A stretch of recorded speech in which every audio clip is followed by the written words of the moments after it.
దేవునికి స్తోత్రం తెలియపరుస్తున్నాను. ఎందుకంటే ఈ సేవా జీవితంలో అనేక మంది దైవజనులు పరిచయం అయిన వాళ్ళు ఉన్నారు. మరి ఆ విధంగానే వేదిక మీద ఉన్న దైవజనులు, నా తోటి స్నేహితుడు మరి రాజు అయితే మేమిద్దరం క్లాస్మేటు, కానీ చాలా పెద్దవాళ్ళు కూడా ఇక్కడ ఉన్నారు. అలాగే కింద నిద్ర దైవజనులు ప్రేమించి మరి ఎలియాజరు, అలాగే మన సువర్తరాజు గారు కూడా వచ్చినారు. వాళ్ళకి కూడా దేవుని నామపేట వందనాలు. అయితే దైవజనులు కరోనా సమయంలో మరి ఆయా సంఘాలు మనం పబ్లిక్గా మీట్ అవ్వడానికి కుదరని పక్షంలో దైవజనులు జూమ్ మీటింగ్లో ఒక చక్కటి దైవ సేవకుల సదస్సు ఏర్పాటు చేసినప్పుడు ఖాళీగా ఉన్నాం కాబట్టి నేనైతే జూమ్ మీటింగ్లో అటెండ్ అయినప్పుడు ఒక చక్కటి వాక్యానుసారమైనటువంటి ప్రీచింగ్ నేను వినడం జరిగింది. అది విన్నప్పుడు నాకు చాలా ఇష్టమయ్యి వెంటనే ఆ లింకు మరి నన్ను ఆత్మీయంగా నడిపిస్తున్న నాయకులు విలియమ్స్ గారికి నేను పంపించడం జరిగింది. విలియమ్స్ గారు కూడా చూసి తమ్ముడు బాగుంది అని చెప్పేసి అనేసి ఊరుకున్నాం, కానీ ముఖాముఖిగా కలవడానికి అవ్వలేదు. అయితే గత 2 సంవత్సరాల క్రితం విలియమ్స్ గారు మరి అన్న దగ్గరికి వెళ్ళి ఆధ్యాత్మికంగా ఆయన నేర్చుకుంటూ నన్ను కూడా అన్నతో పాటు సహవాసం చేయడానికి నేనే రిక్వెస్ట్ చేశాను. ఎందుకంటే నేర్చుకోవాల్సిన సమయంలో నేర్చుకోలేకపోతే, సంఘానికి సరైనటువంటి ఆహారం పెట్టకపోతే నేను తప్పు చేసిన వాడిని అవుతాను.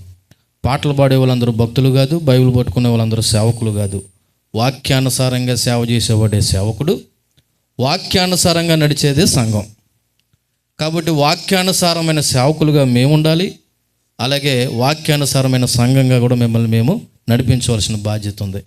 సో అందులో భాగంగా నేను నేర్చుకుంటున్నాను, ఇంకా నేర్చుకునే ప్రయత్నం చేస్తాను.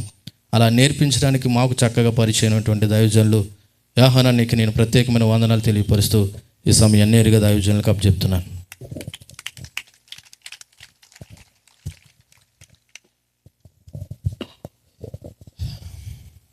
మన రక్షకుడు మన ప్రభు అయిన యేసుక్రీస్తు నామంలో మీ అందరికీ నా హృదయపూర్వక వందనాలు. ఈరోజు నేనేమై ఉన్నానో,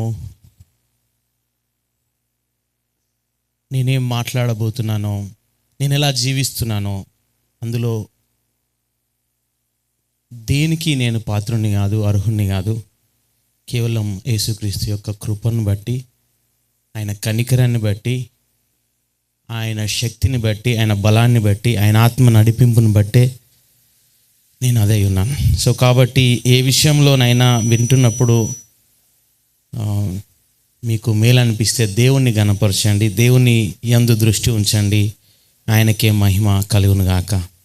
లూకాసు వార్త 19వ అధ్యాయము, లూకాసు వార్త 19వ అధ్యాయము 10వ వచనం. నశించిన దానిని వెతికి రక్షించుటకు మనుష్య కుమారుడు వచ్చినని అతనితో చెప్పాను. ప్రార్థన చేద్దాం. పరలోకమందున్న తండ్రి, వాక్యం మా ముందు పెట్టుకున్నాం. మాకు పోషణ మీ వాక్యం ద్వారా దొరుకుతుంది. మా జీవితాలు మీ వాక్యం ద్వారా కట్టబడతాయి. మా సొంత శక్తితో, బలముతో, జ్ఞానముతో మేమేమీ నేర్చుకోలేము, చేయలేము. మీ కృపను వేడుకుంటున్నాం ప్రభువా. మీ వాక్యం అర్థం చేసుకోవడానికి మాకు సహాయం చేయండి. అన్నిటికంటే మిన్నగా పాటించడానికి కృపను అనుగ్రహించమని మమ్మల్ని మీ చేతుల మీదకి అప్పగించుకుంటూ యేసుక్రీస్తు నామమున ప్రార్థిస్తున్నాం తండ్రి, ఆమెన్. నేను 1 గంట క్రితం ఒక భార్యాభర్తల్ని కలిశాను. వారిద్దరూ నార్త్ ఇండియాలో మిషనరీస్గా వెళ్ళారు. ఎందుకు అక్కడికి వారు వచ్చారు అని అడిగితే, వారేదో ఆ ప్రాంతమును ఎక్స్ప్లోర్ చేసి చూసి ఆనందంగా గడపడానికి కాదు అక్కడికి వెళ్ళింది. మినిస్ట్రీ అనే పేరుతో ఏదో అక్కడ కాలయాపన చేయడానికి కాదు వెళ్ళింది. మినిస్ట్రీ పేరుతో తమ పేరు ప్రఖ్యాతల్ని పెంపొందింపజేసుకోవడానికి కాదు వెళ్ళింది. సింపుల్గా చెప్పాలంటే ప్రాణాలకు తెగించి ఆ ప్రాంతానికి ఎందుకు వెళ్ళారు అని అంటే, వారికి ఒక లక్ష్యం ఉంది, ఒక ఉద్దేశం ఉంది. ఆ ప్రాంతపు ప్రజలు క్రీస్తు వెలుగును చూడాలని వారు అక్కడికి వెళ్ళారు. అవమానం పొందే అవకాశం ఉంది,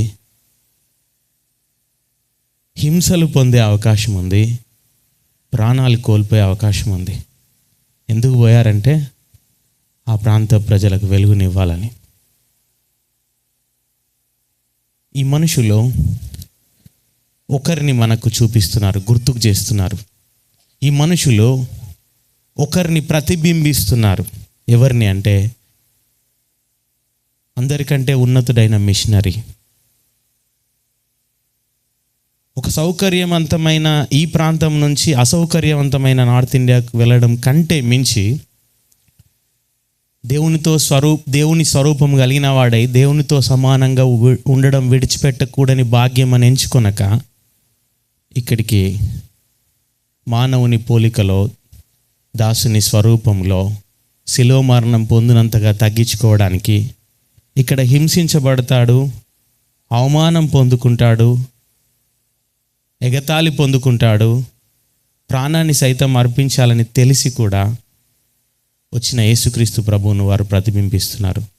యేసుక్రీస్తు ప్రభువు ఎందుకు వచ్చాడు అంటే ఇహలోక సుఖ సౌఖ్యాలు చూడాలని కాదు, ఈ భూమి మీద ఏ ప్రాంతం ఎలా ఉందో చూడాలని కాదు, ఒక వివాహ బంధంలోనికి ప్రవేశించి ఆ వివాహ బంధంలోని మాధుర్యం ఎట్లుంటుందో చూడాలని కాదు ఆయన వచ్చింది. ఆయన రావడంలో ఆయనకు ఒక లక్ష్యం ఉంది. ఏంటి ఆ లక్ష్యం అంటే లూకా సువార్త 19:10 మనం చదివాం. ఆ లక్ష్యం ఏంటో, ఆయనకు లక్ష్యం ఉంది. ఆ లక్ష్యం ఏంటో తెలుసా? ఎందుకొరకు ఈ క్రిస్మస్ ఉందో తెలుసా? ఈ క్రిస్మస్కి ఒక లక్ష్యం ఉంది. క్రిస్మస్ అంటే పరలోకాన్ని విడిచిపెట్టి దేవాతి దేవుడు సశరీరుడుగా ఈ భూమి మీద మన కొరకు ప్రత్యక్షమయ్యాడు. అంతకుముందు పాత నిబంధనలో చాలాసార్లు ఆయన ప్రత్యక్షమయ్యాడు. త్రిత్వంలోని రెండో వ్యక్తి చాలాసార్లు ప్రత్యక్షమయ్యాడు. దానికి ఇక్కడ సశరీరుడుగా ప్రత్యక్షం అవడానికి తేడా ఏంటో తెలుసా? శరీరంను దాల్చాడు. నీలాగా నాలాగా తల్లి గర్భమందు 9 నెలలు ఉన్నాడు. మన వలె పుట్టిన తర్వాత వెంటనే నడవలే. మనం ఎలాగైతే నడవడం నేర్చుకున్నామో, మాట్లాడడం నేర్చుకున్నామో, ఆయన అలా నేర్చుకున్నాడు. ఇవన్నిటికీ ఎందుకు తలొగ్గాడంటే ఒక లక్ష్యం ఉంది. ఆ లక్ష్యంతో వచ్చాడు. ఒక ఉద్దేశం ఉంది. క్రిస్మస్కి ఒక ఉద్దేశం ఉందండి. ఆ ఉద్దేశాన్ని మనం పొందుకోకపోతే మనకు క్రిస్మస్ లేదు. మనకు క్రిస్మస్ ఎప్పుడు ఉందంటే ఆ ఉద్దేశాన్ని పొందుకున్న రోజునే. ఆ ఉద్దేశం ఏంటో తెలుసా? నశించిన దానిని వెదకి రక్షించుటకు మనుష్య కుమారుడు వచ్చాను. ఈ సందర్భంలో నశించడం అంటే ఏంటి? ఈ సందర్భంలో వెతికి రక్షించడం అంటే ఏంటి? అసలు రక్షణ అంటే ఎలా ఉంటుంది మనం చూడబోతున్నాం. మొదటిగా ఇదే సందర్భంలో నశించిన దాన్ని వెతికి రక్షించడానికి వచ్చాడు కదా. ఎవరు నశించారు ఈ సందర్భంలో మనం చూద్దాం. ఇదే లూకా సువార్త 19వ ఈ సందర్భంలోనే చూస్తాం. మీరు ఏమనుకోకపోతే దయచేసి నన్ను చదవనివ్వండి, ఎందుకంటే మైక్ నా దగ్గర ఉంది. నేను చదివి ఎక్కడ నొక్కి ఏ మాట చెప్పాలో అది నేను చెప్పాలనుకుంటున్నాను. బట్ మీరు చదవడానికి ఆసక్తి చూపిస్తున్నందుకు చాలా థ్యాంక్ యూ. మీరు ఈ 19వ 2వ మీ బైబిల్లో ఒక్కసారి మీరు దృష్టి పెట్టి చూడాల్సిందే కోరుతున్నాను, ప్రతి ఒక్కరు కూడా. అక్కడ ఏమనుందంటే సుంకపు గుత్తాదారుడు ఒకరున్నాడు. ఆయన ధనవంతుడు. ఆయన ఎవరు? ఆయన పేరేం పేరు? జక్కయ్య అను పేరు గల ఒకడున్నాడు. ఇతను నశించిన వాడు. ఈ నశించిన వాడిని వెతికి రక్షించడానికి ఆయన వచ్చాడు అని అంటున్నప్పుడు, ఇతను నశించాడని నీకు నాకు ఎలా తెలుసు? అవును, సుంకపు గుత్తాదారుడు పని చేస్తున్నాడు, ధనవంతుడు, ఆయన హోదా అది. మరి ఆయన తప్పు చేశాడని మనకెలా తెలుసు? 7వ వచనం చూస్తే కనబడుతుంది. అందరూ అది చూసి ఈయన పాపి అయిన మనుషుని యొద్ద బస చేయ వెళ్ళనని చాలా అనుకొనిరి. అంటే ప్రజలందరికీ ఓపెన్గా తెలిసిన ఫ్యాక్ట్ ఏంటంటే ఇతను ఘోరమైన పాపములో ఉన్నాడు, ఇతను పాపి, ఇతను అక్రమం చేస్తున్నవాడు, ఇతడు అన్యాయం చేస్తున్నవాడు. అతను చేస్తున్న అన్యాయం ఏంటి? ఏ విధంగా తాను తప్పిపోయాడు? నశించిన వాడుగా ఎలా ఆయన ఉన్నాడు? మీరు 8వ వచనం చూస్తే జక్కయ్య నిలబడి ఏమంటున్నాడు? ఇదిగో ప్రభువా, నా ఆస్తిలో సగము బీదలకిచ్చున్నాను. నేను ఎవని యొద్ద ఆయనను అన్యాయంగా దీనినైనను తీసుకొని నెడలా అతనికి 4 అంతలు మరలా చెల్లించునని ప్రభువుతో చెప్పాను. ఆ కాలంలో సుంకపు గుత్తాదారులు, ట్యాక్స్ కలెక్టర్స్, రోమా యొక్క ప్రభుత్వం కింద యూదులలో కొందరు సుంకము వసూలు చేసేవారు. ఎందుకంటే వారు పరిపాలిస్తున్నారు కాబట్టి వీళ్ళు సుంకం కట్టేవారు, ట్యాక్స్ కట్టేవారు. ఈ కట్టడం కొరకు వీరు వసూలు చేసేటప్పుడు చాలా ఎక్కువ వసూలు చేసేవారు. కొంచెము అటు కట్టేవారు, ఎంత కట్టవలసి ఉందో అంతకంటే ఎక్కువ వసూలు చేసేవారు. ఇది ఆ ప్రభుత్వానికి తెలిసినా వాళ్ళు పెద్దగా కేర్ చేసేవారు కాదు. ఎందుకంటే వాళ్ళకి రావాల్సింది ట్యాక్స్, అది వస్తుంది. దాని మీద వీళ్ళు ఎంత బతికితే వాళ్ళకేం బాధ, వాళ్ళు అలాగే కొనసాగనిచ్చేవారు. వీళ్ళు చాలా ఎక్కువగా ప్రజల దగ్గర పిండి వసూలు చేసుకునేవారు. అక్కడ ఉన్న ప్రజలందరికీ తెలుసు వీరు అన్యాయస్తులని, వారందరికీ తెలుసు వీరు మోసగాళ్ళు, దొంగలు అనే విషయం కూడా తెలుసు. సో ఓపెన్ ఫ్యాక్ట్ ఏంటంటే జక్కయ్య అనే ఈ వ్యక్తి ఒక హోదాలో ఉన్నాడు, ధనవంతుడిగా ఉన్నాడు, ఒక బాధ్యతలో ఉన్నాడు, పైకి అవన్నీ కనబడుతున్నాయి. కానీ నైతికంగా ఆలోచన చేస్తే, మంచి చెడుల గురించి ఆలోచన చేస్తే, ధనమా పేదరికం గురించా కాదు ఆలోచించడం, ఉద్యోగం ఉందా లేదా కాదు ఆలోచించడం, మంచితనం ఉందా లేదా, నైతికత ఉందా లేదా అని ఆలోచిస్తే నైతికంగా చెడిపోయిన స్థితిలో అతను ఉన్నాడు. నువ్వు నేను నశించినామా లేదా ఎలా అర్థమవుతుందో తెలుసా? నువ్వు మంచి బట్టలు వేసుకున్నావా లేదా దాన్ని బట్టి కాదు, నీ లుక్ ఎలా కనబడుతుంది పైకి అన్నది కాదు, నీ చేతిలో బైబిల్ పట్టుకొని వెళ్తున్నావా లేదా అన్న దాన్ని బట్టి కాదు, నువ్వు పైకి అందరి ముందు నువ్వు ఎలా మాట్లాడుతున్నావు అన్న దాన్ని బట్టి కాదు. దీన్ని బట్టి తెలుసా? నీ జీవితంలో మంచి ఉందా చెడు ఉందా అన్న దాన్ని బట్టి నువ్వు నశించినావా లేదా అనేది అర్థం చేసుకోవచ్చండి. బాధాకరమైన విషయం ఏంటంటే ఇక్కడున్న ప్రజలు ఈయన పాపి అయిన మనుషుని యొద్ద బస చేయ వెళ్ళెను అని జక్కయ్య గురించి మాట్లాడుకుంటున్నారు. కానీ జక్కయ్య పాపి అని నమ్ముతున్నారు, కానీ మేము పాపులమని నమ్మట్లేదు. నశించిపోయింది కేవలం జక్కయ్య కాదు, ఈ సందర్భంలో మిగతా వారందరూ కూడా నశించిపోయారు. నీతిమంతుడు ఒక్కడు లేడు, ప్రతి ఒక్కరు నశించిపోయారన్న విషయం మర్చిపోయారు. మనకు తిమోతికి రాసిన మొదటి పత్రిక 1వ అధ్యాయం 15వ వచనంలో పాపులను రక్షించుటకు క్రీస్తు యేసు లోకమునకు వచ్చెను అని అపోస్తలుడైన పౌలు తిమోతికి రాస్తూ మాట్లాడిన మాటలో ఆయన ఇలా మాట్లాడట్లేదు, పాపులను రక్షించుటకు క్రీస్తు యేసు లోకమునకు వచ్చెను అని ఇలా మాట్లాడట్లేదు. ఎలా మాట్లాడుతున్నాడు తెలుసా? నా చేతుని చూడండి, ఆయన ఇలా మాట్లాడుతున్నాడు, పాపులను రక్షించుటకు క్రీస్తు యేసు లోకమునకు వచ్చెను. ఆయన ఇలా మాట్లాడుతున్నాడు అని నేను ఎలా చెప్పగలుగుతున్నానంటే ఆ వచనంలో ఈ మాట ఉంది, అట్టి వారిలో నేను ప్రధానుడను. పాపులను రక్షించుటకు క్రీస్తు యేసు లోకానికి వచ్చాడు. ఆ పాపులు ఎవరో కాదు, అందులో నేను ప్రధానుణ్ణి. నన్ను రక్షించుటకు ఆయన ఈ లోకంలోనికి వచ్చాడు. చాలాసార్లు పాపులు, పాపంలో ఉన్నవారు, నశించిన వారు అనగానే మన దృష్టి ఎవరి వైపు వెళ్ళిపోతుంది. నేడు రక్షకుడు ఎవరి కొరకు పుట్టి ఉన్నాడు? మీ కొరకు పుట్టి ఉన్నాడు. పర్సనల్గా మాట్లాడుతుంది. మీ అనే పదం పర్సనల్గా మాట్లాడుతుంది. ఎవరి గురించో పుట్టలే. ప్రతి వ్యక్తి తన గురించి తాను ఆలోచించుకోవాల్సిన అవసరం ఉంది. ప్రియులారా, అపోస్తలుడైన పౌలు వలె నేను నశించాను, నన్ను రక్షించుటకు క్రీస్తు యేసు ఈ లోకంలోనికి వచ్చాడు అని గుర్తించాల్సిన అవసరం ఉంది. కొందరు గుర్తించలే. యేసుక్రీస్తు ప్రభు ఈ లోకంలో ఉన్నప్పుడు మీరు యోహాను సువార్త 8వ అధ్యాయంలో గనక చూస్తే ఈ సందర్భంలో యూదులతో మాట్లాడుతున్నాడు యేసుక్రీస్తు ప్రభు. మాట్లాడుతూ యోహాను సువార్త 8వ అధ్యాయం 23వ వచనంలో ఆయన అంటాడు, అప్పుడు ఆయన, మీరు క్రింది వారు, నేను పైనుండి వాడను, మీరు ఈ లోక సంబంధులు, నేను ఈ లోక సంబంధుణ్ణి కాను అని చెప్పిన తర్వాత, కాగా మీ పాపములోనే ఉండి మీరు చనిపోదురని మీతో చెప్పి తిని. మీరు మీ పాపంలోనే జీవిస్తున్నారు కాబట్టి మీ పాపంలోనే మీరు చనిపోతారు. నేను నశించాను, నన్ను వెతకడానికి వచ్చాడు అని నువ్వు గుర్తించాలి. ఎందుకంటే నువ్వు పాపంలో జీవిస్తున్నావు, ఆ పాపంలోనే నువ్వు మరణిస్తావు. ఆ సమయంలో ఇంకొక మాట అన్నాడు, నేను ఆయననని మీరు విశ్వసించని ఎడల మీరు మీ పాపములోనే ఉండి చనిపోవుదురు అని వాళ్ళతో చెప్పాడు.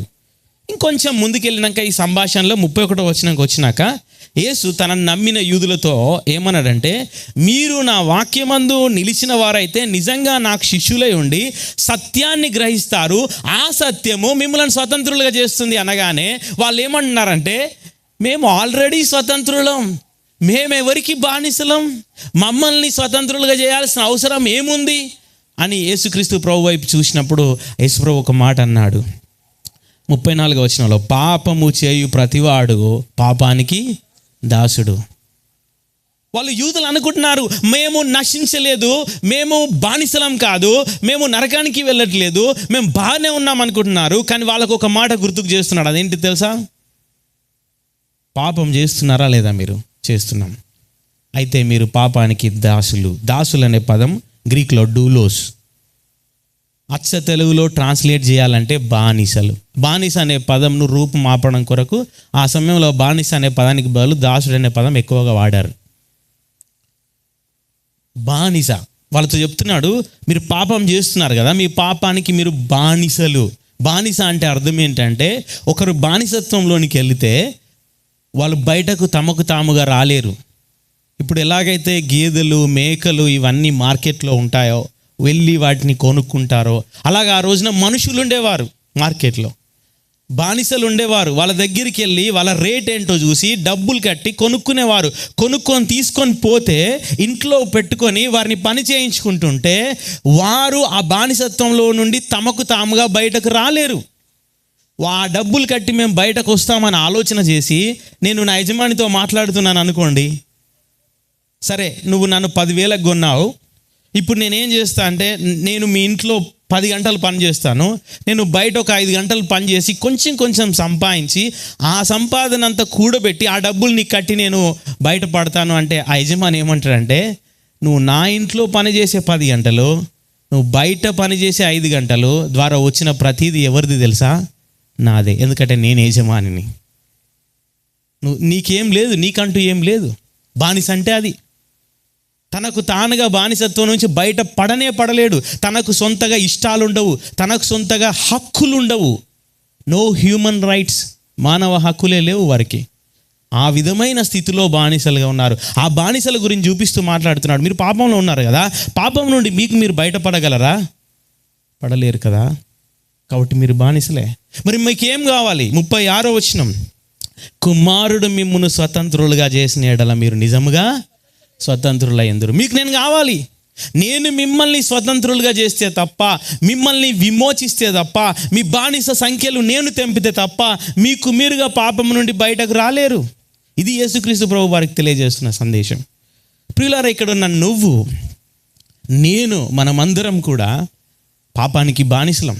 ఒకవేళ నువ్వు ఇంకా రక్షించబడకపోయి ఉంటే, విమోచించబడకపోయి ఉంటే, ఇంకా నువ్వు బానిసవే. ఇలాగే కొనసాగితే నీ పాపంలోనే మరణిస్తావు. అలాగే నువ్వు కొనసాగి నీ పాపంలో మరణిస్తే నిత్య శిక్షకు, నిత్య నాశనానికి వెళ్తావు. దేవుని వైపు కాదు, దేవునికి వేరుగా, దేవుని సముఖము నుండి పారద్రోలబడి, దేవుని శిక్షకు అర్హుడిగా, పాత్రుడిగా ఎంచబడి నువ్వు ఉంటావు. ఆ మాట తెస్సలోనికి రాసిన పత్రికలో వాడతాడండి. దేవుని సముఖము నుండి పారద్రోలబడి. ఏంటో తెలుసా దాని అర్థం? నరకములో కేవలము ఆ శిక్ష మాత్రమే కాదట, అక్కడ పొందుకుంటున్న అగ్ని ఆరని, పురుగు చావని శిక్షనే కాదట. ఇంకొక భయంకరమైన శిక్ష ఏంటో తెలుసా? దేవుని సముఖము నుండి పారద్రోలబడి. అంటే ఆ నరకంలో ఉండి, ఇంత ప్రేమగల దేవుడు, ఇంత అద్భుతమైన దేవుడు నాకు కావాలని కోరుకున్నా ఇక మళ్ళీ ఆయన సముఖములోనికి వచ్చే అవకాశమే లేదు.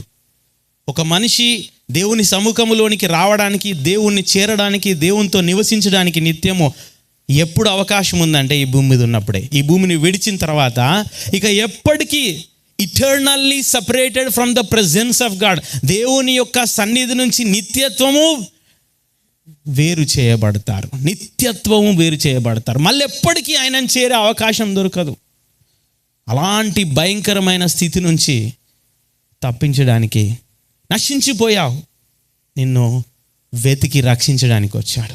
ఇప్పటి వరకు నశించిపోయావు అనే మాట గురించి మనం ఆలోచన చేసినాం. ఇప్పుడు వెతికి రక్షించడం అనే మాట గురించి ఆలోచన చేద్దాం. ఇతనెవరు? ఒక పట్టణంలో ఉన్నవాడు, ఎరికో అనే పట్టణంలో ఉన్నవాడు. ఇప్పుడు యేసుక్రీస్తు ప్రభు ఆ నశించిపోయిన వ్యక్తిని కలవడానికి, వెతికి రక్షించుటకు ఆయన వచ్చాను అంటే ఏమేం చేశాడో చూద్దాం. ఫస్ట్ ఆఫ్ ఆల్, ఈ జక్కయ్యని కలవాలంటే ఆయన పరలోకంలో ఉన్నాడు. ఏం చేయాలి? మానవ శరీరము దాల్చాలి. మానవ శరీరం తీసుకున్నాడు. మానవ యొక్క శరీరం యొక్క నియమాలన్నిటికీ లోనై ఉన్నాడు. దానికి లోనై 30 సంవత్సరాల వరకు ఇంట్లో చేయాల్సిన పనంతా చేశాడు. తర్వాత 3.5 సంవత్సరాలు బయటకు వచ్చాడు పరిచర్య చేయడానికి. ఈ బయటకు వచ్చిన తనకున్న హోల్ మొత్తం సమయంలో జక్కయ్య అనే వ్యక్తి కోసం సమయం కేటాయించాడు. వెతికి రక్షించడం అంటే ఆయన అక్కడనే పరలోకంలో కూర్చొని జక్కయ్యను నేను రక్షిస్తాను అనుకోవట్లేదండి. జక్కయ్యను సైతం రక్షించడం కోసం ఆయన దిగు వచ్చినాడు మనిషిగా. అంతేకాదు ఎరుకో పట్టణానికి వెళ్ళాడు. అంతేకాదు ఏ చెట్టు మీద జక్కయ్య ఉండి ఈయనను చూడాలని ఎదురు చూస్తున్నాడో ఆ చెట్టు దగ్గరికి కూడా వెళ్ళాడు. వెళ్ళడమే కాదు, జక్కయ్యతో మాట్లాడుతున్నాడు. జక్కయ్య, నేడు నీ ఇంటికి నేను వస్తా, నువ్వు దిగిరా, చెట్టు మీద నుంచి దిగిరా అని చెప్తున్నాడు. 5వ వచనంలో ఉంది, జక్కయ్య త్వరగా దిగు, నేడు నేను నీ ఇంట ఉండవలసి ఉన్నది అని అంటున్నాడు. ఎన్ని చేస్తున్నాడు చూడండి. పరలోకాన్ని విడిచిపెట్టి వచ్చాడు, ఆయన దగ్గరికి వెళ్ళాడు, మనిషిగా శరీరము దాల్చాడు, ఆయన దగ్గరికి వెళ్ళాడు, ఆయనతో మాట్లాడుతున్నాడు. నేను నీ ఇంట ఉండవలసి, నేను నీతో ఉండవలసి ఉన్నది, అందుకే నేను వచ్చాను. నువ్వు నశించిన వ్యక్తివి, నేను రక్షించడానికి వచ్చాను. ప్రియులారా, యేసుక్రీస్తు ప్రభు నశించిన మనందరి విషయంలో చేసింది ఏంటి తెలుసా? మనల్ని రక్షించడానికి ఆయన పరలోకాన్ని విడిచిపెట్టిండు. ఆయన విడిచిపెట్టడమే కాదు, ఆయన ఈ భూమి మీదకి దిగి వచ్చిండు. ఆ దిగి రావడంలో ఒక పదం వాడారండి ఫిలిప్పీలకు రాసిన పత్రిక 2వ అధ్యాయం 7వ వచనంలో. ఏంట పదం అంటే, మనుషుల పోలికగా పుట్టి దాసుని స్వరూపము ధరించుకొని తను తానే రిక్తునిగా చేసుకొనేను. రిక్తుడు అనే పదము మీరు వింటే చాలా ఆశ్చర్యపోతారండి. ఇంగ్లీష్లో ఎంప్టీడ్ హిమ్సెల్ఫ్ అని ఉంటుంది. ఎంప్టీ అంటే ఖాళీ చేసుకున్నాడు తను తాను. ఈ రిక్తుడిగా చేసుకోవడం, ఖాళీ చేసుకోవడం అంటే అర్థం ఏంటంటే, ఇప్పుడు సపోజ్ ఈ కంటైనర్లో, ఇది కంటైనర్ అంటే ఇందులో ఏదో ఒకటి పడుతుంది, నీరు పడుతుందో, టీ పడుతుందో, పాలు పడతాయో, ఏదో ఇందులో పడుతుంది. ఈ కంటైనర్లో ఉన్న కంటెంట్ ఏదైతే ఉందో, ఇందులో ఏదైతే పోసావో అది నీళ్ళలో ఏదో ఒకటి, దాన్ని మొత్తం ఖాళీ చేస్తే దాన్ని రిక్తుడిగా చేయడం అంటారు. జాన్ వెస్లీ వాళ్ళ బ్రదర్, ఆ కాలంలో జాన్ వెస్లీ కొన్ని శతాబ్దాల క్రితం అద్భుతమైన ఉజ్జీవం తీసుకొచ్చినారు.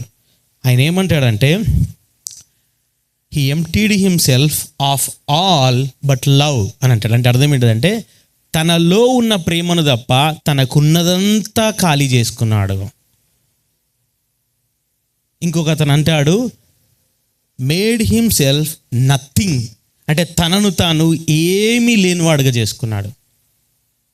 నిజానికి రిక్తుడిగా చేసుకున్నాడు. ఈ లోకంలోనికి దిగి రావడం అంటే, రిక్తుడిగా చేసుకోవడం అంటే ఏం చేసుకున్నాడు? సింపుల్గా చెప్పాలి అని అంటే, ఆయన రిక్తుడిగా చేసుకోవడం అని అంటే ఆయన ఎవరు అనే దాని గురించి ఆలోచించాలండి. ఆయన అద్భుతమైన వాడు, ఆశ్చర్యమైన వాడు, సమస్తాన్ని నోటి మాటతో చేసినవాడు. అంతేకాదు అన్ఈక్వల్ అంటాడు ఒక ఆయన, అంటే ఆయనతో ఎవరు సరిలేరు. ఆయన ప్రత్యేకంగా ఉన్నాడు. ఇతని తర్వాత ఇతను అని మనం పోల్చుకుంటూ పెట్టే లిస్టులో ఆయన లేడు. ఆయన ఇంకొక బాక్స్లో ఉన్నాడు సపరేట్గా అని ఒక భక్తుడు అంటాడు.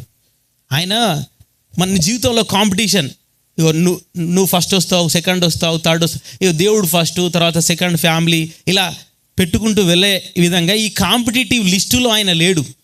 ఆయనకు పోటీ లేదు. ఆయన ఇంకొక బాక్స్లో ఉన్నాడు. ఆ బాక్స్లో ఇంకెవ్వరు లేరు, ఆయన మాత్రమే ఉన్నాడు. అది ఆయనకున్న స్థానం. ఆయనకు ఎవ్వరూ సాటిరారు మన యొక్క జీవితంలో. అంతేకాదు ఆయనను ఊహించడం అసాధ్యం. ఆయన ఎలా ఉన్నాడు, ఆయన ఎలా చేస్తాడు తన క్రియలు, ఆయన ఎలా నడిపిస్తున్నాడు అనేది ఊహించలేను. ఒక్కొక్కరి జీవితాల్లో ఆయన ఎలా పని చేస్తున్నాడో ఆశ్చర్యం అనిపిస్తుందండి. నా చిన్నతనంలో ఆయన ఏం చేశాడు, అది ఈ రోజున నా జీవితంలో ఎలా పనిచేస్తుంది, ఇవన్నీ ఆశ్చర్యం. ఒక యోసేపు యొక్క జీవితంలో జరిగిన ఒక్కొక్క సంఘటనను చూస్తే భయం అవుతుంది, బాధ అనిపిస్తుంది. కానీ ఈ సంఘటనలన్నీ పనిచేసి ఎలా తన మేలు కొరకు దేవుడు మార్చాడు అనేది ఆలోచిస్తే ఆశ్చర్యం అనిపిస్తుంది. దేవుడు చేసే పనులు చాలా ఉన్నతమైనవండి. ఆయన అద్భుతమైన వాడు, ఆయన సరిపోల్చలేని వాడు. ఆయనను మనము పూర్తిగా ఇంతే అని చెప్పలేం, అంత ఉన్నతుడు ఆయన. ఆయన తనకు తానుగా తగ్గించుకొని తాను చేసిన మనుషుడిగా మారడం, మానవ శరీరం దాల్చడం, రిక్తుడిగా చేసుకోవడమే తాను ఈ మనుష్యుడిగా రావడమే, సృష్టికర్త తాను సృష్టించిన మనుషుడిగా రావడమే రిక్తుడిగా చేసుకోవడం. అంటే ఆ మనుషుల్లో తాను దేవుడు కాబట్టి ఆయన ఎన్నుకుంటే ఏ స్థాయినైనా ఎన్నుకోవచ్చు. రాజుల కుటుంబంలో పుట్టడానికి ఎన్నుకోవచ్చు ఆయన. కానీ కాకుండా ఆయన ఇక్కడ రాసి ఉందండి ఒక మాట, ఫిలిప్పి 2:7 మనుషుని పోలికగా పుట్టి, రెండవ మాట ఏంటిదండి, దాసుని స్వరూపము ధరించుకొని. మళ్ళీ దాసుడు అంటే ఎక్కడికి వెళ్ళాలి? డూలోస్ అనే పదం దగ్గరికి వెళ్ళాలి. దాసుడు అంటే ఇక్కడ ఎవరు? పనివాడు కాదు, బానిస. ఆ పక్క రాసున్న పదం బానిస స్వరూపము ధరించుకొని. యేసుక్రీస్తు ప్రభు బానిస స్వరూపం ధరించుకున్నాడు. ఇక్కడ తెలుసా? ఊహించండి, అందరూ కూర్చున్నారు అక్కడ, నువ్వు చూస్తున్నావు, నువ్వు గమనిస్తున్నావు, అక్కడ నువ్వు కూడా ఉండొచ్చు. ఒకవేళ ఉండాలనుకుంటే నువ్వు కూడా అక్కడ ఊహించుకోవచ్చు. ఆ కూర్చున్న 12 మందిలో నువ్వు కూడా ఉన్నావు.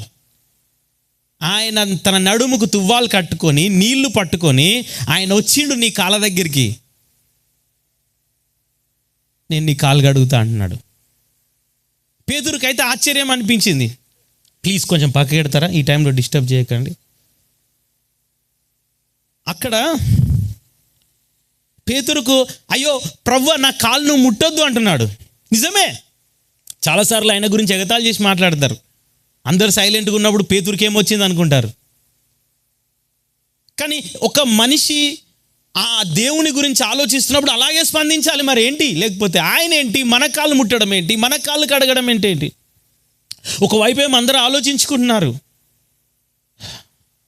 ఎవరు మనలో గొప్ప, మన 12 మందిలో గొప్ప ఎవరు, ఎవరి గురించి గొప్పగా మాట్లాడాలి, ఎవరికి గొప్ప బిరుదు ఇవ్వాలి, ఎవరికి పెద్ద సీట్ ఇవ్వాలి, ఇది అందరు ఆలోచించుకుంటున్న ఆలోచన. కానీ యేసుక్రీస్తు ప్రభు లేచిండి. ఇక్కడ గొప్ప ఎవరు అనేది కాదు ఇంపార్టెంట్. ఎవరు సేవ చేయడానికి సిద్ధం, ఎవరు తగ్గించుకోవడానికి సిద్ధం, ఎవరు బానిసగా ఉండడానికి సిద్ధం. ఆయన ఏం చేశాడో తెలుసా? ప్రతి ఒక్కరి కాళ్ళు కడిగాను. ఊహించుకో, నువ్వు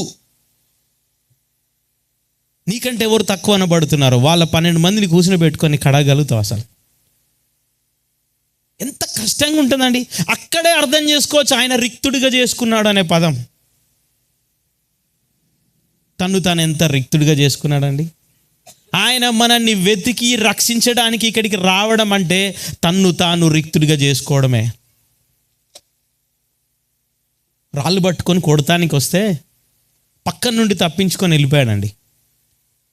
దానికి కొంతమంది ఎగతాళి చేస్తూ ప్రాణభయంతో ఉన్న గాయన మన కొరకు ప్రాణం పెట్టాడంటే ఎట్లా నమ్ముతున్నారు అని అంటున్నారు దాన్ని చూసి. మీకు ఒకటి తెలుసా? ఆ టైంలో ఆ రాళ్లతో కొట్టబడితే, చంపబడితే తాను అనుకున్న పని నెరవేర్చబడలే. తన సమయం ఇంకా రాలేదు. ఆయన మాట్లాడు ఆ మాట, తన సమయం ఇంకా రాలేదు, తన సమయం వచ్చేది ఉంది, తన సమయం సమీపమై ఉన్నది. ఈ మాటలు కనబడుతుంటాయి. ఆయనకు ఒక టైం ఉంది. వాళ్ళు తన ప్రాణం తీయాలనుకున్నప్పుడు ఆయన తన ప్రాణము పోగొట్టుకోలే. తాను పెట్టాలనుకున్నప్పుడు తన ప్రాణం పోగొట్టుకున్నాడు.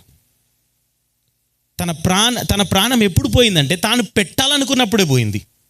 ఎవరు కూడా తన ప్రాణాన్ని తీయలేరు. కానీ అక్కడ ఒక చిన్న ఆలోచన ఏంటంటే, తాను చేసిన మనుషులు తనాన్ని కొట్టడానికి వస్తుంటే పక్క నుంచి వెళ్ళిపోవాల్సిన అవసరం ఏంటి? రిక్తుడిగా చేసుకోవడం కాదా?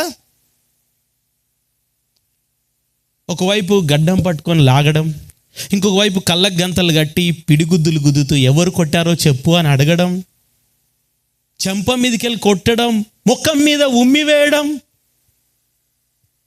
ఇవన్నీ రిక్తుడిగా చేసుకోవడం కాదా? కొరడాలతో ఆయన శరీరాన్ని దున్నడం, తీసుకెళ్ళి సిలువకు అతి కిరాతకంగా ఒక బందిపోటు దొంగలాగా హింసించడం, వేధించడం, ఇవన్నీ జరుగుతున్నప్పుడు ఆయన రిక్తుడిగా చేసుకోలే. ఆ రోడ్డున వెళ్తున్న వాళ్ళు సిలువలో ఉన్న ఆయనను చూసి నువ్వు దేవుని కుమారుడు అయితే దిగిరా అంటున్నప్పుడు తన మనసులో, నేను దిగొస్తే నువ్వు ఎక్కాల్సి వస్తుంది, నేను దిగొస్తా కానీ నువ్వెక్కాల్సి వస్తుంది, ఎందుకంటే నీ శిక్షను నువ్వు భరించాల్సి వస్తుంది. ఇక్కడ నేనున్నది నా శిక్షను భరిస్తూ కాదు, నీ శిక్షను భరిస్తూ నేను ఈ సిలువలో ఉన్నా. అరే ఎవరి శిక్షనైతే భరిస్తున్నాడో వారు సైతం ఆయన ఎగతాళి చేస్తుంటే వదకు తేబడిన గొర్రెపిల్లగా మౌనంగా ఉండడం, రిక్తుడిగా చేసుకోవడం కాదా? ప్రియులారా, ఆయన ఒక లక్ష్యంతో వచ్చిండు కాబట్టి ఆయన సైడ్ ట్రాక్ కాలే. మనుషులు తనని వేధిస్తున్నా, ఇబ్బంది పెడుతున్నా, మనుషులు తనని అవమానపరుస్తున్నా, గేలి చేస్తున్నా ఆయన తన బాధ్యత నుంచి పక్కకు తొరగలేండి. సింపుల్గా నేనే అండి, ఏ ప్రజలకు సేవ చేస్తున్నానో వాళ్ళు ఒకరోజు నాకు వ్యతిరేకంగా మాట్లాడితే ఏమంటా అంటే, ఇలాంటి వ్యక్తుల కొరకు నేను ఎందుకు బ్రతకాలి, వెళ్తా ఇంకొక దగ్గర చేస్తాను అనిపిస్తుంది. ఆయనకు అట్లా అనిపించలే. అంత ప్రేమగలవాడు ఆయన. ఆయన ఎక్కడో ఉండి ఇక్కడ ఉన్న మనల్ని చూసి మనకు ఒక లెసన్, ఒక పాఠం నేర్పిస్తూ ఈ పాఠంను బట్టి పైకి రానట్లేదండి, వెతికి రక్షించడానికి వచ్చిండు. ఈ చెట్టు మీద ఉన్న జక్కయ్య దగ్గరికి వచ్చి, నువ్వు ఎందుకయ్యా ఇన్ని తప్పులు చేస్తూ జీవిస్తున్నావు, ఇంతమంది దగ్గర అన్యాయం ఎందుకు తీసుకుంటున్నావు అని నిందించడానికి రాలే ఆయన అక్కడికి, ఎగతాళి చేయడానికి రాలే, ఆయనను పట్టుకొని నిలదీయడానికి రాలే, రక్షించడానికి ఆయన వచ్చిండు. వెతికి పట్టుకొని రక్షించడానికి వచ్చిండు. ఆయన ప్రేమ చూడండి. ఆ జక్కయ్య చేసిన ప్రతి పాపము తన మీద వేసుకొని ఆ పాపము యొక్క శిక్షను భరించడానికి ఆయన వచ్చిండు. ఈ జక్కయ్యకు తన యొక్క పాపము నుండి విడుదలనివ్వడానికి వచ్చిండు. జక్కయ్య తాను ఏం విన్నాడో తెలియదు యేసుక్రీస్తు ప్రభు గురించి. యేసుక్రీస్తు ప్రభు చెప్తున్న బోధల్లో ఏ బోధ విన్నాడో తెలియదు, కానీ జక్కయ్య ఆయనను చూడాలని ఆశపడ్డాడు. ఆయన ఆశపడ్డ దానికంటే ఎక్కువ యేసుక్రీస్తు ప్రభు ఆ నశించిన ఆ వ్యక్తిని రక్షించాలని ఆశపడ్డాడు. ఆయన దగ్గరికి వచ్చిండు, దిగిరా అన్నాడు. అక్కడ ఒక మాట రాసి ఉందండి, అదేంటి అని అంటే 6వ వచనంలో, అతడు త్వరగా దిగి చెట్టు మీద నుంచి సంతోషముతో ఆయనను చేర్చుకున్నాడు. నేనే దొరికినా, నన్ను బుక్ చేసినవా అందరి ముందు, ఈ ఫీలింగ్ లేదండి. ఆయనకున్న ఫీలింగ్ ఏంటి తెలుసా? సంతోషం. నాకు ఈయన దొరికిండు. అసలు ఆయన గురించి ఎంతో నేను విన్నా కదా, ఆయన ఏమో అనుకున్నా నేను, కానీ ఆయన ఏంటి నన్ను ప్రేమిస్తున్న దగ్గరికి రావడం ఏంటి? సంతోషంగా దిగి ఆయనను చేర్చుకుంటున్నాడు. నువ్వు నాకు కావాలి. ప్రియులారా, ఆశ్చర్యం అనిపిస్తుందండి. యేసుక్రీస్తు ప్రభు యొక్క ఈ లోకంలోని జన్మ, ఈ లోకంలోనికి రావడం యొక్క స్టోరీలో ఆయనని ఎంతమంది వ్యతిరేకించారు, ఎంతమంది ఎగతాళి చేశారు, ఎంతమంది అవమానపరిచారు, ఎంతమంది తృణీకరించారు.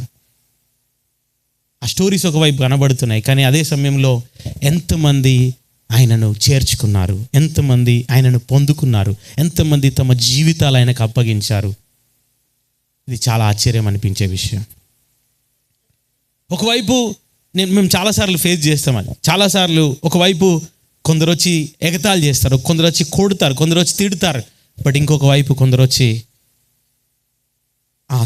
ఆ వార్త మాకు చాలా అవసరమైన వార్త, దాన్ని తీసుకొచ్చినందుకు థ్యాంక్ యూ, ఆ వార్తను మేము స్వీకరిస్తున్నామంటారు. ఈ వార్త మా జీవితాలు మార్చే వార్త, ఆ వార్తను తీసుకొచ్చినందుకు థ్యాంక్ యూ అంటారు. మిశ్రమ స్పందనలు ఉంటాయి. జక్కయ్య స్పందన చాలా అద్భుతంగా ఉంది.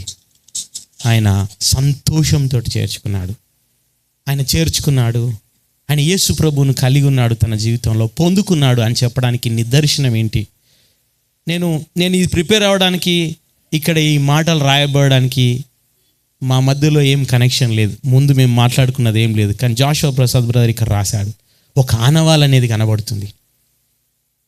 ఆయన అక్కడ పుట్టాడు అనడానికి ఒక ఆనవాలు కనబడుతుంది. నువ్వు నీ జీవితంలో ఆయనను కలిగి ఉన్నాడు అనడానికి ఒక ఆనవాలు కనబడాలి, అది మారు మనసు అని.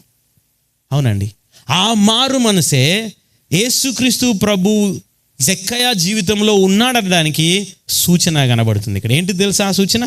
8వ వచనంలో ఆయన ఏం చేశాడు? ఇదిగో ప్రభువా, నా ఆస్తిలో సగము బిదలకి ఇచ్చున్నాను, నేను ఎవని యొద్దనైనను అన్యాయంగా దీన్నైనా తీసుకొని నెడలా అతడికి 4 అంతలు మరలా చెల్లింతును. మారు మనసు యొక్క నిజమైన సూచన, సైన్, గుర్తు ఏంటిది అని అంటే మనస్సు మారింది అనడానికి గుర్తు ఏంటంటే అంతకుముందు డబ్బును కావాలి కావాలి అని పిండిచ్చి తీసుకున్నాడు, ప్రజల దగ్గర లాక్కున్నాడు. ఇప్పుడేమో ప్రజలకు ఇస్తానంటున్నాడు. అప్పుడేమో ధనమును కోరుకున్నాడు, ఇప్పుడు ధనాన్ని తన యొక్క హృదయం నుంచి తీసేసుకుంటున్నాడు. అంతకుముందు ధనాన్ని ప్రేమించాడు, ఇప్పుడు అదే ధనాన్ని తన నుంచి పంపించేస్తున్నాడు, ద్వేషిస్తున్నాడు. ఎందుకంటే ఆ స్థానాన్ని క్రీస్తుకి ఇచ్చాడండి. ఇప్పుడు తన యొక్క జీవితంలో క్రీస్తుకు స్థానం ఉంది, క్రీస్తుకు ప్రధాన స్థానం ఉంది, ధనానికి కాదిక. మారినం అని చెప్తూ, నా జీవితంలో క్రీస్తు ఉన్నాడు అని చెప్తూ, లోకం మీద, పాపం మీద, ధనం మీద ప్రేమ అలాగే కొనసాగిస్తున్నట్లయితే వారు మారినారని ఎలా చెప్పొచ్చు? 2 కొరింథీ 5:17 కాగా ఎవడైనా క్రీస్తు యేసు నందున్న ఎడల వాడు నూతన సృష్టి. Is a new creation. ఒక కొత్త సృష్టి అక్కడ చేయబడింది. దేవుడే ఆ సృష్టిని చేశాడు. పాతవి గతించిపోయినాయి, సమస్తము కొత్తవైపోయాయి.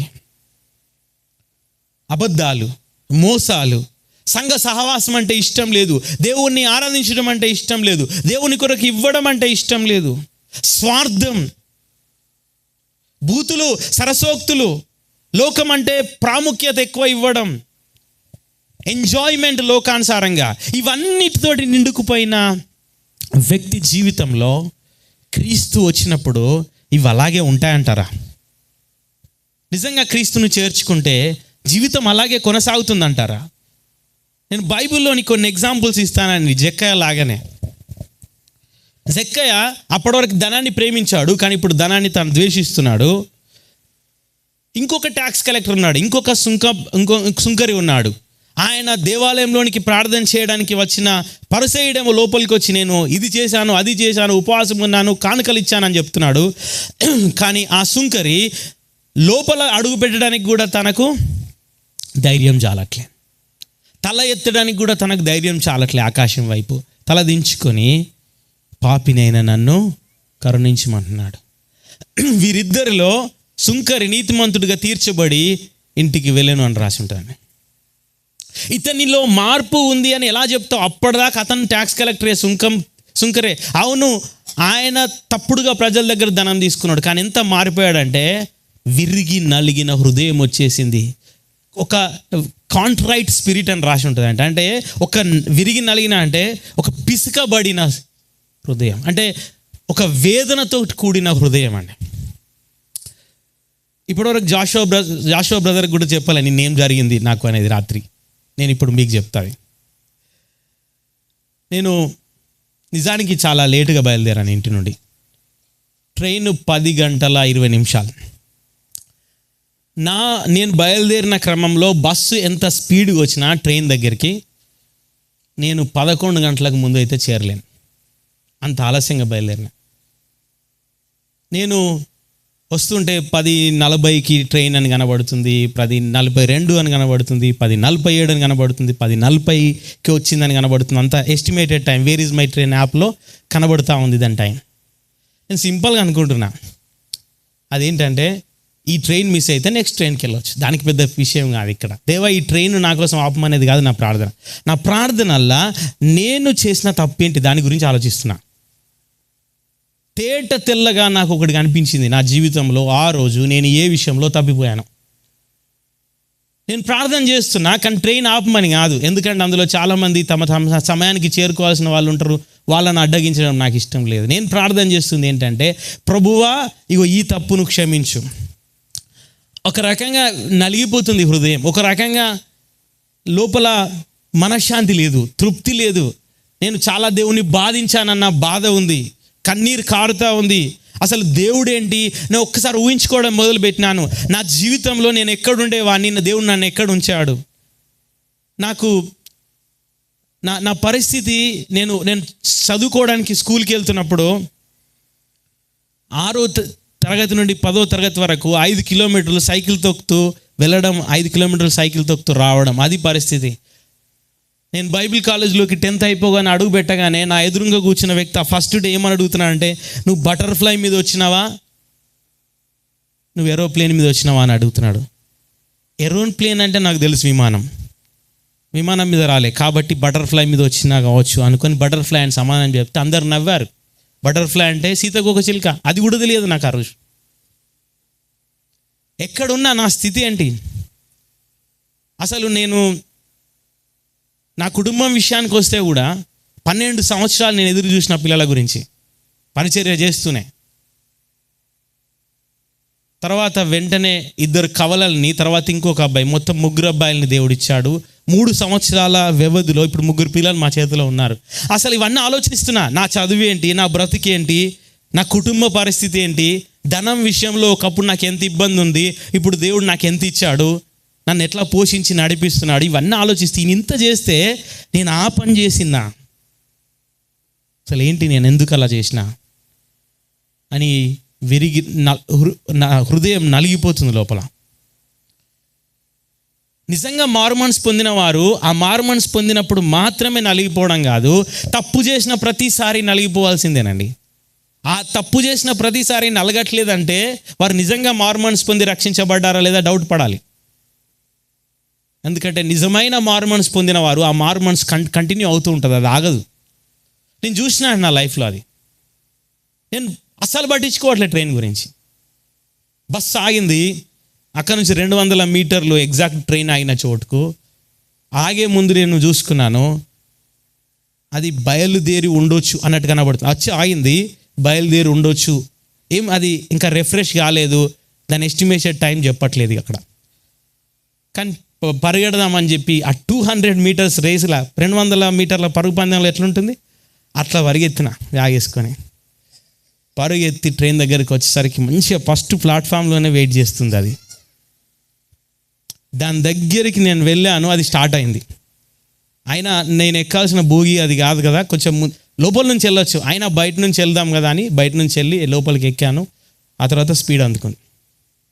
నాకు చాలా ఆశ్చర్యం అనిపించింది. నా కోసం ట్రైన్ ఆపాల్సిన అవసరం కూడా లేదు, ఆపమని కూడా నేను అడగలేదు. దేవుడు ఎంత ప్రేమిస్తున్నాడు. ఇదేం నేను గొప్పగా చెప్పుకోవట్లేదు, రేపు ఎక్కడికో వెళ్ళిన తర్వాత నేను లేట్గా వెళ్తా అయినా ట్రైన్ ఆపుతారని చెప్పుకోవడానికి చెప్పట్లేదు మాట. ఆయన ఆపాల్సిన అవసరం కూడా లేదు, అది నా తప్పు, నేను అట్లా చేయాల్సింది కాదు. కానీ ఎందుకు చెప్తున్నా ఈ మాట అంటే, నా హృదయమును దేవుడు ఎంత విరిగి నలిగేటట్టు చేసిండు, అది నాకు తృప్తినిచ్చింది. చాలాసార్లు నేను అడుగుతూ ఉంటా, నువ్వు లాస్ట్ టైం ఎప్పుడు మోకరించి కన్నీటితో ప్రార్థన చేసినావు చెప్పు అని. నా ఉద్యోగం ఏంది, నా రేంజ్ ఏంటి, నా స్థితి ఏంటిది, నేనెందుకు కన్నీళ్ళతో ప్రార్థన చేస్తా? నీకేమైనా ఉండని, నువ్వు సృష్టికర్త అయిన దేవుని ఎదుట, పరిశుద్ధుడైన దేవుని ఎదుట, నీతిపరుడైన న్యాయవంతుడైన దేవుడి ఎదుట నువ్వు నిలబడ్డావు. నీకు నీ తప్పులు గుర్తుకు రావట్లేదా? నీకు ఆ ఫీలింగ్ తోటే ఉంటున్నావు, నేను బాగానే ఉన్నా అని. ఎంతకాలం ఉంటావాలా? ఖచ్చితంగా పశ్చాత్తాపం రావాల్సిందే అండి. ఆయనకు వచ్చింది, మనం సింపుల్గా తీసేస్తాం. ఆయన బయట ఉన్నాడు, ఆయన దేవా పాపిని నన్ను కరుణించమన్నాడు, తల ఎత్తడానికి కూడా ఆయన సిగ్గుపడ్డాడు, వట్టి అంటాం. కానీ ఒక్కసారి ఆ స్థానంలో మనని మనం పెట్టుకొని చూడాలండి. అసలు ఆయనతోనే మాట్లాడడం ఏంటి, ఆయన ఎవ్వరు, నేనెవరు, ఎట్లా దొరికింది నాకు ఈ అవకాశం? నిజంగా మారుమనసు ఉంది కాబట్టి ఆ విరిగి నలిగిన హృదయం ఉందండి. పౌలు, అపోస్తలుడైన పౌలు ఒకప్పుడు హింసించాడు, ఒకప్పుడు వారిని పట్టుకొని చెరసాల్లో వేయడానికి బయలుదేరాడు. కానీ ఇప్పుడు తాను వాటన్నిటిని వదిలేసి తానే హింసించబోవడానికి సిద్ధపడ్డాడు. అది మారుమనసు యొక్క గుర్తు. ఇంకా సౌకర్యం కింద ఉండట్లేదు, ఇంకా ఎవరినో వేధించట్లేదు, ఎవరినో బాధించట్లేదు, తాను బాధలు పడడానికి, తాను వేధించబడడానికి సిద్ధపడుతున్నాడు. అది మారుమనసు యొక్క గుర్తు. రాహాబు ఒక వేశ్య, ఎరికో గోడ మీద రూమ్ ఏర్పాటు చేసుకొని వేశ్య జీవితం జీవిస్తున్న వ్యక్తి. కానీ దేవుని ప్రజలు వచ్చినప్పుడు, దేవుని ప్రజల జీవితాల్లో దేవుడు ఏం చేస్తుండో తెలుసుకున్నప్పుడు ఆమె గుర్తించింది. ఆ వచ్చిన వేగుల వారితో మాట్లాడినప్పుడు ఆమె చెప్తుంది వాళ్ళతో, ఐగుప్తుల్లో వాళ్ళు బయలుదేరిన చోటు నుంచి యోర్దాన్ నది వరకు దేవుడు వారిని ఎలా నడిపించాడో మొత్తం ఆమె చెప్తున్నది. ఆమె ఫాలో అయింది, విన్నది, తెలుసుకుంది, చెప్తున్నది. చెప్పి నా కుటుంబం కాపాడాలని అడిగింది. కాపాడబడ్డప్పుడు ఆమె వేశ్యగా తన జీవితం ముగించలే అండి. మీరు మత్తయి సువార్త 1వ అధ్యాయంలో చూస్తారు, షల్మాను రాహాబు నందు బోయాజును కనెను అని. ఏమైపోయింది?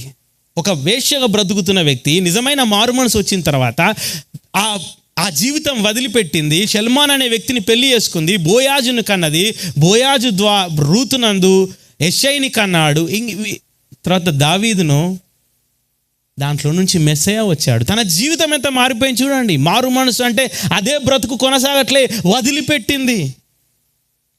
యోనాతో ఉన్న మనుషులు మారు మనసు అంటే వాళ్ళు ఆయనను పడివేయగానే అక్కడ రాసి ఉంటుందంటే దేవుని భయం వాళ్ళకు వచ్చిందని. మారు మనసు అంటే దేవుని భయం మనకు ఉంటుంది.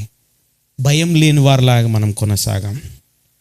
అంతేకాదండి, అపోస్తల కార్యం 19:17-19 చూస్తే అక్కడ ఎఫెస్లో ఏం జరిగిందంటే వారి పుస్తకాలు తీసుకొచ్చి మొత్తం కాల్చివేశారు వాళ్ళు. మారు మనసు అంటే అప్పటిదాకా ఏ చేతబడులకు సంబంధించో మాంత్రిక శక్తులకు సంబంధించి వేటినైతే వెంటాడారో ఆ పుస్తకాలు తెచ్చి కాల్చివేశారు.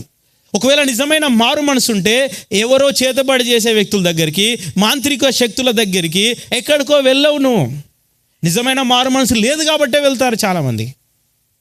అంతేకాదండి, జైలు అధికారి అపోస్తల కార్యం 16 ఆయన మారు మనసు పొందకముందు పౌలును శీలను ఈడ్చుకొని పోయి లోపలికి పడవేసిండు, త్రోసివేసిండు. మీకు దాని తర్వాత కనబడుతుంది వారి గాయాల్ని కడిగాడు, వారికి భోజనం పెట్టాడని. అప్పటి వరకు రక్తం కారుతూ ఉంది, గాయాలు కడగలే, అప్పటి వరకు తోసివేశాడు. అంత కిరాతకంగా వ్యవహరించాడు. కానీ తను మారు మనసు పొందిన తర్వాత ఏం జరిగింది తెలుసా? అంత రఫ్ క్యాండిడేటు ఇప్పుడు స్మూత్గా మారిపోయాడు. ఇప్పుడు వాళ్ళకు భోజనం పెట్టాడు, వాళ్ళ గాయాలు కడిగాడు, వాళ్ళ కట్లు కట్టాడు, వాళ్ళని చూసుకుంటున్నాడు. అపోస్తల కార్యం 2 ఆరంభ సంఘం వారు దేవుణ్ణి ఎరగక ముందు ఎలా ఉన్నారు, దేవుణ్ణి ఎరిగిన తర్వాత ఎలా ఉన్నారు. వారి ఆస్తంతా సమిష్టిగా పెట్టుకున్నారు. వారిలో స్వార్థం లేదు, నాది అనేది లేదు. దేవుని యొక్క స్వార్థ ప్రబలడం కోసం వాళ్ళు ఏదైనా చేయడానికి ముందుకు వచ్చారు. వాళ్ళ జీవితంలో ఎంతో మార్పును కనపరిచారు. అపోస్తల కార్యంలో 8 నపుంసకుడు తాను మారు మనసు పొందిన తర్వాత ఆయన అంటున్నాడు, రథం ఆపండి, నీళ్లు ఉన్నాయి, నాకు బాప్తిస్మం ఇవ్వండి అని. కొందరు బాప్టిజం పెళ్ళికి తీసుకోవాలనుకుంటారు. నిజంగా నువ్వు మారు మనసు పొంది ఉంటే దానికి గుర్తు ఏంటంటే, నేను మారు మనసు పొందాను, నాకు బాప్తిస్మం ఇవ్వండి అని అడుగుతావు నువ్వే వచ్చి. అప్పుడు నిన్ను సంఘము గుర్తించి చూసి నీలో నిజంగా మారు మనసు యొక్క గుర్తులు కనబడుతున్నాయని చూసి, ఎస్ నువ్వు నీ సాక్ష్యం అడిగి నువ్వు ఎట్లా రక్షించబడ్డావు అని తెలుసుకొని, క్రైస్తవ కుటుంబంలో పుట్టిన వాళ్ళైనా సరే, క్రైస్తవ కుటుంబంలో పుట్టడం ఒక వ్యక్తిని రక్షించదండి. యేసుక్రీస్తు ప్రభు యొక్క శిలువ బలియాగం మాత్రమే రక్షిస్తుంది. మారు మనసు పొంది ఆ శిలువ బలియాగం నందు విశ్వాసం ఉంచి మనస్ఫూర్తిగా నన్ను రక్షించమని వేడుకున్న రోజే నువ్వు రక్షించబడతావు. ఆ తర్వాత నువ్వు దానికి గుర్తుగా బాప్టిజం కూడా తీసుకుంటావు. అంతేకాదు, యోహాను సువార్త 4 సమరయ స్త్రీ మారు మనసు యొక్క గుర్తేంటి తన జీవితంలో అంటే, అప్పటి వరకు ప్రజల్లోనికి వెళ్ళిన వ్యక్తి, ప్రజల ముందుకు రావడానికి వెనకాడిన వ్యక్తి, అప్పుడు ఆయనను కనుగొన్న తర్వాత, మెస్సియాన్ని నేను కనుగొన్నాను, నేను పొందుకున్నాను అని అర్థం చేసుకున్న తర్వాత ఆమె ఊరి లోపలికి వెళ్ళి ప్రజల దగ్గరికి వెళ్ళి, ఎప్పుడు ఊరి బయట ఉన్న స్త్రీ ఊరి లోపలికి వెళ్ళి ప్రజల దగ్గరికి వెళ్ళి వాళ్ళకు తెలియజేసింది, నేను మెస్సియాను కనుగొన్నాను, చూశారని. మారు మనసు తనని ప్రజలకు దూరంగా ఉన్న వ్యక్తిని ప్రజలకు దగ్గరగా, స్వార్థ విషయములో నోరు తెరిచి మాట్లాడే వ్యక్తిగా చేసిందండి. నా ప్రశ్న ఏంటంటే, ఆయన నశించిన దాన్ని వెతికి రక్షించడానికి వచ్చాడు. నువ్వు రక్షించబడ్డావా? నశించిన స్థితిలోనే ఉన్నావా? నువ్వు నీ పాపంలోనే మరణించి నరకానికి వెళ్తావా? ఆయన వైపు తిరిగి ఆయన ఇచ్చే అమూల్యమైన రక్షణను కోరుకుంటావా? ఆయన దగ్గరికి వచ్చి నన్ను రక్షించమని అడిగినప్పుడు ఆ స్త్రీ కూడా అలాగేనని, నేను ఇచ్చే నీళ్ళు తాగితే నీకు ఎప్పటికీ దాహం కాదు అంటే ఆమె అంటుంది, ఆ నీళ్ళని ఇవ్వంటుంది. నిజానికి నీళ్ళని ఇచ్చే వచ్చేసి బ్రో, సరే అమ్మ నీళ్ళేదో కాదు, నా అందు విశ్వాసం ఉంచు, దాని గురించే నేను మాట్లాడుతున్నాను, నీకు దాహం కాదంటే ఇక నీకు నిత్య జీవం ఉంటుంది, అదే విషయం నేను చెప్పాలనుకుంటున్నానని చెప్పొచ్చు. కానీ ఆమెతో ఏమన్నాడంటే, వెళ్ళి నీ భర్తను తీసుకొని రాపో, అప్పుడు ఇస్తాను నీళ్ళు అన్నాడు. ఏ వ్యక్తి అయినా ఇండివిజువల్గా, వ్యక్తిగతంగా యేసయ్య నన్ను రక్షించమంటే వాళ్ళని తీసుకురా వీళ్ళని తీసుకురా అని అన్నాడండి. వ్యక్తిగతంగా రక్షిస్తాడు ఆయన. కానీ ఎందుకు ఆమెతో అన్నాడు తెలుసా? ఆమె స్థితిని ఆమెకు గుర్తుకు చేయడానికి. నువ్వు తీసుకొని రాపో అంటే ఆమె అన్నది, నాకు భర్త లేడు అన్నది. అవమ్మ నువ్వు చెప్పింది కరెక్టే, నీకు భర్త లేడు, ఎందుకంటే 5 భర్తలు ఉండే వాళ్ళు ఇప్పుడు లేరు, ఉన్నోడు నీ భర్త కాదు అని చెప్తే, నా జీవితమును నాతో చెప్పిన అతన్ని మీరు చూడడానికి, అంటే తన జీవితము తను గుర్తించగలిగింది, తెలుసుకోగలిగింది. ప్రియులారా, ఆయన తన రక్షణ యొక్క గొప్పతనం, ఆ రక్షణ యొక్క విడుదల ఏంటో మనకు చూపించక ముందు మనం ఎంత బలహీనులం, భక్తిహీనులం, పాపులం, శత్రువులం, దేవునికి వ్యతిరేకులం, దేవునికి ఎంత దూరంగా ఉన్నాం, దాన్ని బట్టి ఎంత నిత్య నాశనానికి వెళ్తున్నాం మనకు గుర్తుకు చేయడానికి ఇష్టపడుతున్నాడు ఆయన. ఆయన ఎంత పరిశుద్ధుడు, ఎంత నీతిమంతుడు, ఎంత న్యాయవంతుడు, పాపాన్ని ఎంత ద్వేషిస్తాడో గుర్తుకు చేయాలని ఇష్టపడుతున్నాడు.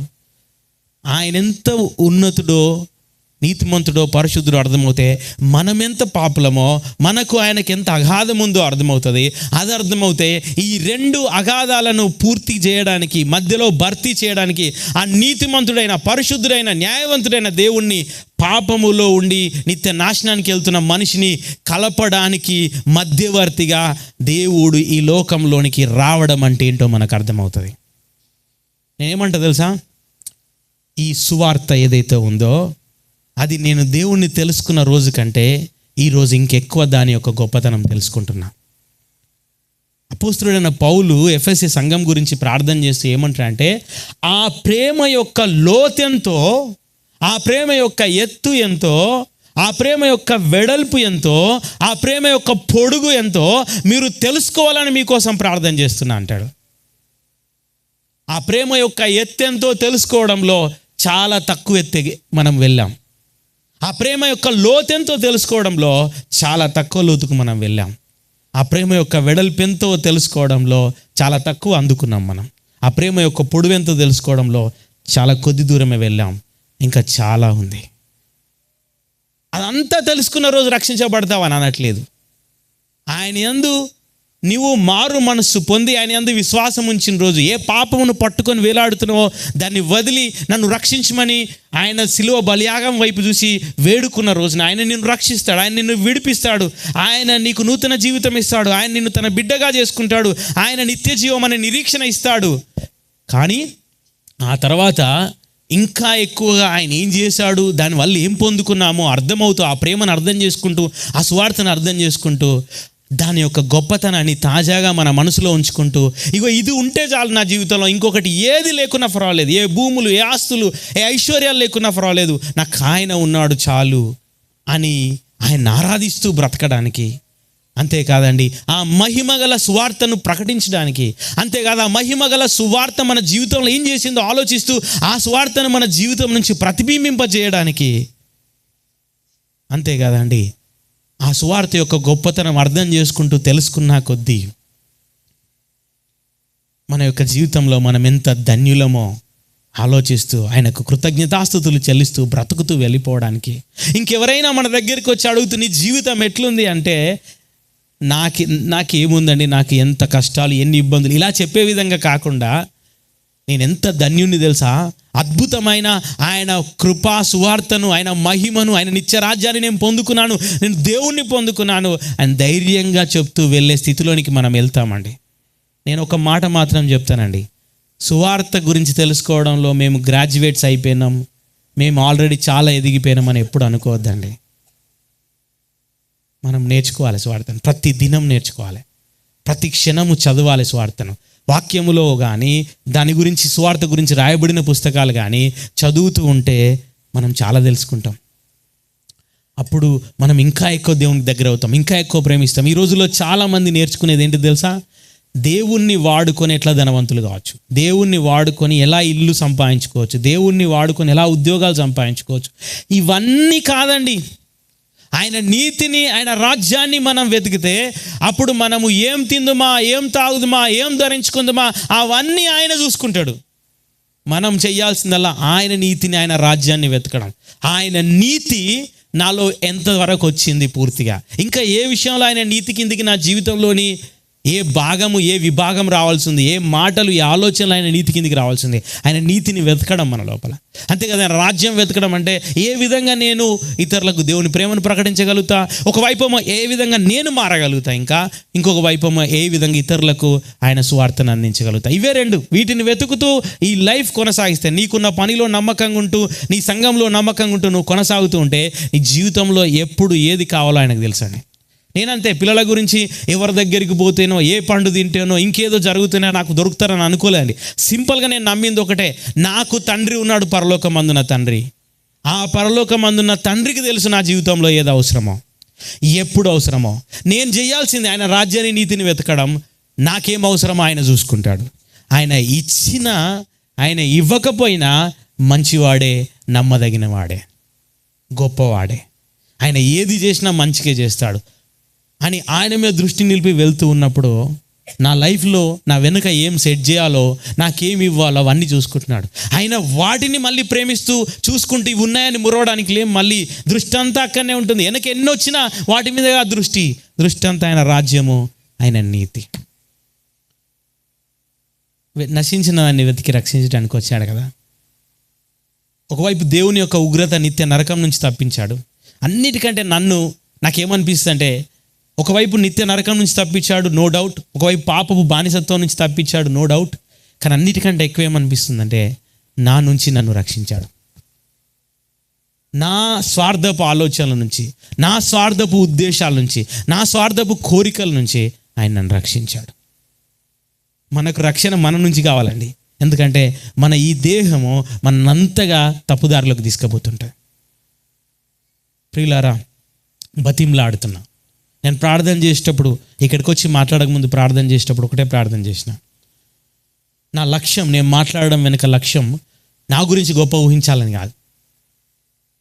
ఈ మాటలు నేను అందించడం వెనుక ఉన్న లక్ష్యం, ఎంత తెలివి, ఎంత చాతుర్యత, ఎంత అద్భుతమైన ఉదాహరణలు, దీని గురించి కాదు.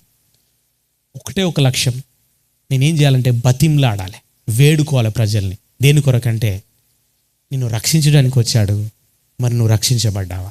నిన్ను మార్చడానికి వచ్చాడు, నువ్వు మార్చబడ్డావా? నిత్య నరకానికి వెళ్ళకుండా ఆపడానికి వచ్చాడు, నువ్వు ఆపబడ్డావా? కొనసాగుతున్నావా?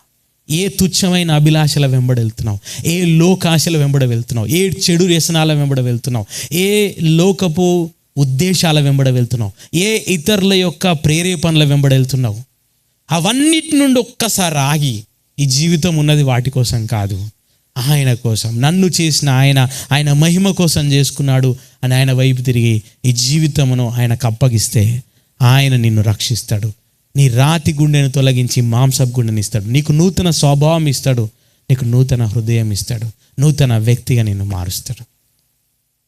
ఆయన వైపు తిరిగి నన్ను రక్షించమని వేడుకో. ఒకవేళ నువ్వు రక్షించబడి ఉంటే దేవునికి స్తోత్రం. నీ జీవితంలో అత్యున్నతమైన బహుమానం పొందుకున్నావు. ఆ బహుమానంతో సాటి ఇంకొకటి ఏది కూడా రాదు అని గుర్తించి ఆయనను సదా స్తుతిస్తూ ఆయనకు లోబడుతూ, నాకు ఇంకేం దొరుకుతుంది, ఇంకేం లాభం వస్తుంది, ఇది కాదు ఆలోచన, నేనేం చేయగలుగుతా అని ఆలోచిస్తూ దేవుని కొరకు బ్రతుకు. ప్రార్థన చేద్దాం. త్వరలో ఉంచి కళ్ళు మూసుకోండి. పరలోకమందున్న తండ్రి, ఈ రాత్రికాల సమయంలో నీ కృపను వేడుకుంటున్నాను, నీ కనికరాన్ని వేడుకుంటున్నాను ప్రభువా. ప్రతి ఒక్కరితో నువ్వు మాట్లాడమని అడుగుతున్నాను. ఎవరి బలహీనతలు వారికి గుర్తుకు చేయమని అడుగుతున్నాం. నీ అద్భుతమైన నీ ప్రేమ సువార్త గురించి ఆలోచించడానికి సహాయం చేయమని అడుగుతున్నాం. నశించిన దానిని వెతికి రక్షించుటకు ఈ లోకంలోనికి నువ్వు వచ్చావు. వందనాలు, స్తోత్రాలు చెల్లిస్తున్నా. Thank you. మ్యూజిక్ వద్దు ప్రభువా, నీకు వందనాలు, స్తోత్రాలు. ప్లీజ్ దేవా, నువ్వు ఏ ఉద్దేశంతో వచ్చావో ఆ ఉద్దేశాన్ని నెరవేర్చడంలో నువ్వు ఎంతగా నిన్ను నువ్వు రిక్తుడిగా చేసుకున్నావో గుర్తుకు చేసుకోవడానికి సహాయం చేయండి ప్రభువా. ఎంత అవమానాలు పొందావు, ఎంతగా హింసించబడ్డావు, ఎంతగా శోధించబడ్డావు, ఎంత ఘోరమైన హింసలు పొందావు ప్రభువా. నీకు వందనాలు, స్తోత్రాలు చెల్లిస్తున్నా.